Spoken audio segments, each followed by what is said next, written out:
Hello সবাইকে, আমি অনন্যা। আমরা চলে এসেছি ব্রাহ্মণবাড়িয়া। তো ওই দিন চলে গিয়েছিলাম একটা অনুষ্ঠান বাড়িতে। তো প্রথমেই দিয়ে দিয়েছিল ফল প্রসাদ, তারপর দিয়ে দিয়েছিল লবণ, কাঁচামরিচ এবং লেবু, তারপর দিয়ে দিয়েছিল সাদা ভাত, আলু ভাজি, ডাল দিয়ে দিয়েছিল। প্রত্যেকটা খাবারই খুবই মজা হয়েছিল।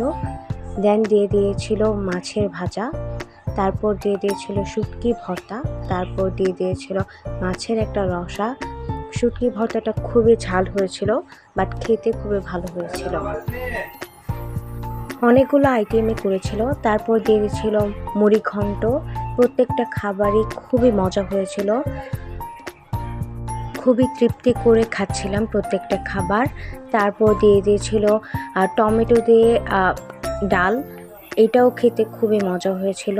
প্রত্যেকটা খাবার আমি মিক্স করে খাচ্ছিলাম। তারপর দিয়ে দিয়েছিল চাটনি, লাস্টে ছিল পায়েস। Thanks for watching.